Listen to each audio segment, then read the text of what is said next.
Okay, let's unpack this. We've all kind of heard that phrase, right? Money doesn't grow on trees. Right. It's baked into how we think about work. Yeah, that whole path. Yeah. School, job, mortgage, hope to retire around 67, maybe. It's all about trading your time for a paycheck. But this source material we're diving into today, it really challenges that. Yeah. It pushes back hard. How so? Well, it argues that if you want, really significant financial results now, it's not just about a high salary or even a tough side hustle. Okay.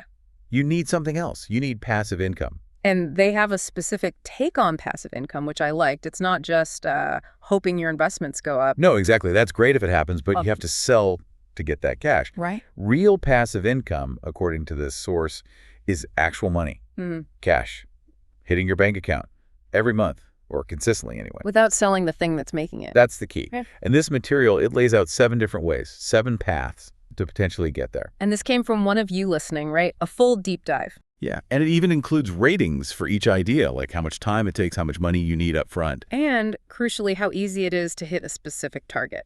$100 a week. Exactly. So that's our mission for this deep dive. Go through these 7 ideas from the source. Understand how they supposedly work. And look at the ratings. What's the real cost, time, money, effort to get to that $100 a week mark, according to this source? Okay, let's jump in. Idea number 1. Idea 1 is investing in stocks. But there's a catch, or rather a clarification. It's not just about the stock price going up. That's a bonus. The source says the real passive income from stocks is dividends. Ah, dividends. So the company pays you a slice of its profits just because you own their shares. Like Starbucks or Pepsi, the source mentions them. Exactly. McDonald's, too. And the source even give a kind of hierarchy for these dividend stocks. A hierarchy? Like what? Well, at the very top, you've got dividend kings. These are companies that have increased their dividend payouts for, get this, 50 years straight or more. 50 years? Wow, okay. That's some track record. Right. Then you have the dividend aristocrats. They've done it for 25 years plus. Still impressive. Definitely. Below that, the source lumps everything else into the dividend working class. And it advises caution there. Why caution? Because it's hard to tell which ones will eventually become aristocrats or kings, and sometimes a really high dividend yield. It might look good, but it might not be sustainable. Could be a warning sign. Okay, that makes sense. Don't just chase the highest percentage. So how does this path rate in the source? Time commitment. Time is super low, a 1 out of 5. Really? Yeah, the source basically says, download an app, put money in, buy the stocks, done. It mentions apps like Moomoo for the US, Lightyear for UK, and Europe as examples. Okay, sounds almost too easy on the time front. What about the money needed? Well, that's the flip side. Money needed gets a 5 out of 5. The highest rating, so it costs a lot. A lot, according to the source. Because the time barrier is so low, the capital needed to actually generate noticeable income is really high. Okay, so if it takes a ton of money, how easy is it then to actually make that $100 a week target with dividends? Well, the source rates the ease as 5 out of 5 if you have the cash. The big if. Exactly. And the source does the math. That's pretty sobering. $100 a week, that's $5,200 a year. Right. To get that much from a stock like Starbucks, which the source says has around a 2.4% annual dividend yield, Okay. you need to invest, roughly, $216,666. Wow. Okay. That really puts the 5 out of 5 for money needed into perspective. It really does. So the takeaway seems to be, choose your dividend stocks carefully, be wary of yields that seem too good to be true, and you need a significant chunk of change to make meaningful passive income this way quickly. That sums it up perfectly. And, the source kind of implies if you don't have that kind of money lying around, Which is most people. right, then maybe using your time to build passive income is a better starting point, which actually leads right into the second idea. Okay, what's number 2? Automate a side hustle. Automate it. Okay. How does that work? The source gives an example, right? About a friend. Yeah, Jamie the dog trainer. Yeah. Great trainer, apparently, but wasn't making much money. And the issue wasn't his skill. No, the source says the problem was he was just selling his time. 1 hour of training equals 1 hour of pay. There's a limit to how many dogs you can train in a day. So his income was capped. Totally capped. Yeah. The source argues, with today's tools, you can take that skill, whatever your skill or unfair advantage is, and turn it into a digital asset. Okay, so instead of training dogs one-on-one. Right. Maybe Jamie creates a blog with dog training tips Right. or a downloadable manual or even a full online course. Using his expertise. Exactly. Then you get that asset online. The source mentions using an all-in-one platform, points to Hostinger as one option that bundles hosting, website builder, all that stuff. Yeah, it mentioned features like drag-and-drop builders, AI tools, templates, even WordPress if you want more flexibility, making it seem less daunting technically. For sure. And then, of course, you need to tell people about it, advertise it. How? Social media is key, according to the source. It specifically pushes using things like viral TikToks related to your skill dog training, in Jamie's case, to get eyeballs on your product. Okay, interesting. So let's look at the ratings for this one. Automating a side hustle, time investment. This one's a bit split. If you try to do absolutely everything yourself, coding the site, everything, the source rates time at 5 out of 5. Huge commitment. Right. But if you use tools like Hostinger, those platforms, the rating drops to a 3 out of 5. Still significant, but much less daunting. That's a big difference. Shows how tools can help. Okay, money needed. Very low, 1 out of 5. Ah, the opposite of stocks. Exactly. The source sees this as way more about time than money. You can make a course with just your laptop, maybe use free tools like Canva for visuals, and the hosting, like that Hostinger example, was cited as under $3 a month with the longer plan. Might even be discounts that mentioned a code. Wow, okay. Very accessible financially. So given that, how easy is it to make the $100 a week once it's all set up? Ease gets a 1 out of 5. 1. That seems low if it's automated. Well, the source explains it like this. The ongoing effort is low, making the $100 easy once you're rolling.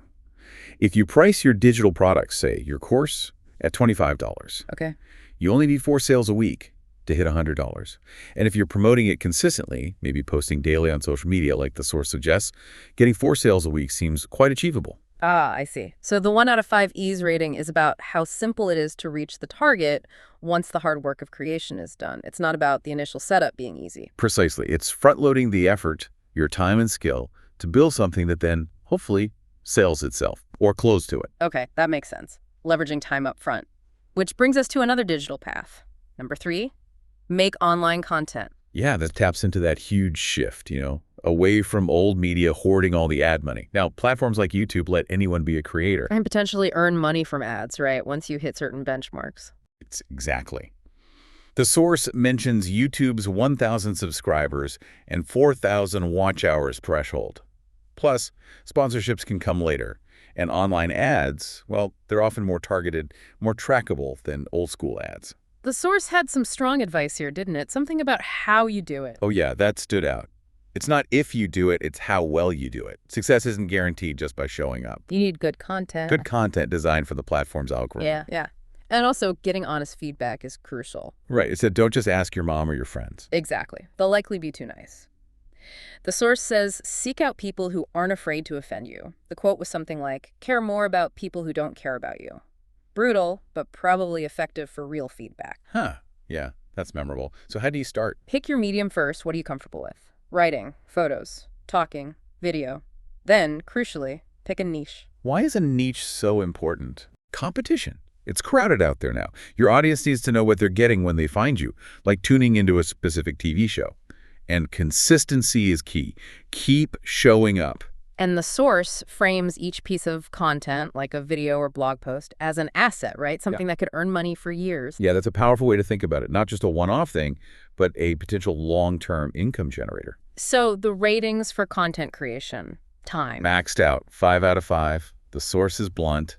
It's a long, hard process. Big time sink, especially at the start. But it also says the harder something is, often the less competition there is. Right. So high barrier to entry, but maybe higher rewards if you stick with it. Okay, money needed. Super low again, 1 out of 5. You don't need fancy gear. The source actually suggests just consuming tons of content in your niche, see what works, and remix ideas. Even mentions the book Steal Like an Artist. So creativity over cash. And the ease of making $100 a week. Also a 1 out of 5. Again, seems low for something with potential. I think it reflects that initial grind. Getting those first viewers, breaking through the noise, that's the hard part. But the source also shared their own experience. Oh, yeah. Said they were making over $100 a day within just a couple of months of starting their YouTube channel. So the potential for it to scale fast, if you get it right, is definitely there. Wow, okay. So huge time investment, very little money needed, tough start, but potentially very high returns relatively quickly if you nail it. That's quite different from the stock path. Totally different profile. All about time and skill leverage. Okay, ready for number 4. Private investing. Private investing, like being a shark on Shark Tank or maybe investing in your cousin's startup. Yeah, basically that. Getting in on a business early, before it's public.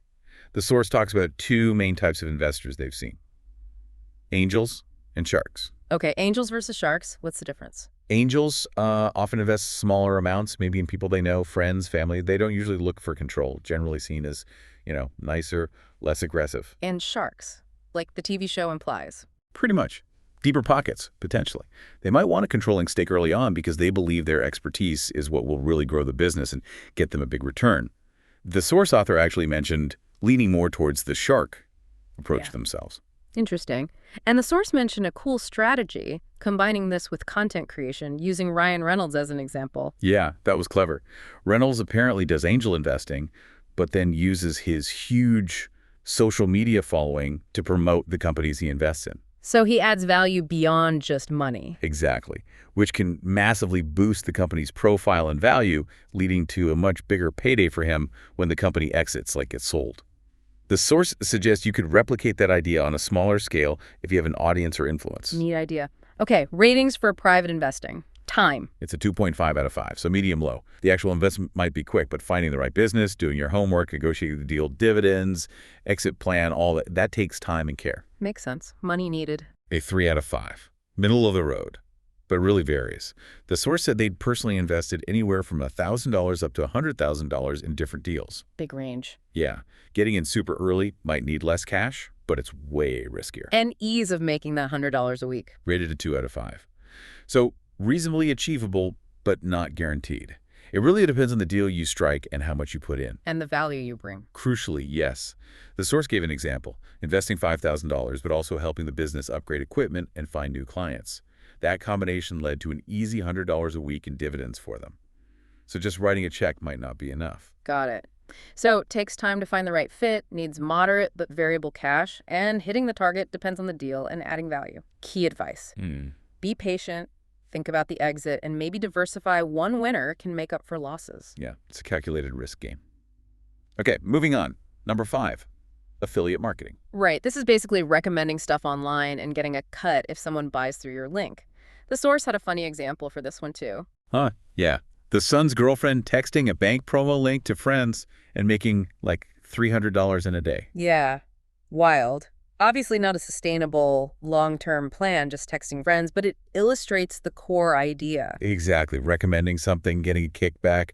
The source calls it one of the simplest online income methods because you don't need special skills, really. Just passion for a niche and being persuasive. How do you even find these affiliate deals? Most big companies have them, apparently. Check their websites, maybe contact them. Or use platforms like Impact.com. They bundle lots of different programs together. And then you just share your link. Pretty much. Write blog posts, use social media, post reviews. The source mentioned that whole TikTok trend of people reviewing Amazon finds. That's often affiliate marketing. Ah, okay. But there's a warning, right? About reviews. Yeah, important one. If you're reviewing stuff, actually buy it and use it. Don't just read the description.